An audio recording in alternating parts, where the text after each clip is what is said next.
শুভ সকাল।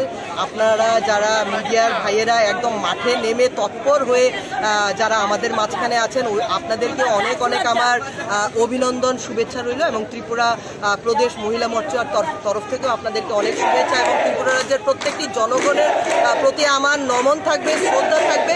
কেননা যেভাবে নরেন্দ্র মোদীজি আমাদের প্রধানমন্ত্রীজি যেভাবে মানুষের অগ্রগতি বা উন্নয়নের জন্য কাজ করছে, সেই জায়গাটাকে যে মানুষ সেটাকে প্রতিষ্ঠিত করেছে 2023-এর নির্বাচনে, বিধানসভা নির্বাচনে আমরা ত্রিপুরা রাজ্য সেই ব্যাপারটা দেখেছে এবং লোকসভা নির্বাচনেও মানুষ যে এই ব্যাপারটাকে প্রতিষ্ঠিত করছে যে আমরা নরেন্দ্র মোদীজিকেই পুনরায়ভাবে প্রধানমন্ত্রীর আসনে পেতে চাই। কেননা উনি যেভাবে মানুষের জন্য চিন্তা করেছে, অর্থোদয় ব্যক্তিগুলোর জন্য চিন্তা করেছে, তো সেই জায়গাতে আমি বলবো ফলাফল পুরো জনগণের ওপরে। জনগণ নিশ্চয়ই ভারতীয় জনতা পার্টিকে এবং নরেন্দ্র মোদীজিকে নিজেদের হাত খুলে আশীর্বাদ দিয়েছে, বুক ভরে মায়েরা আশীর্বাদ করেছে।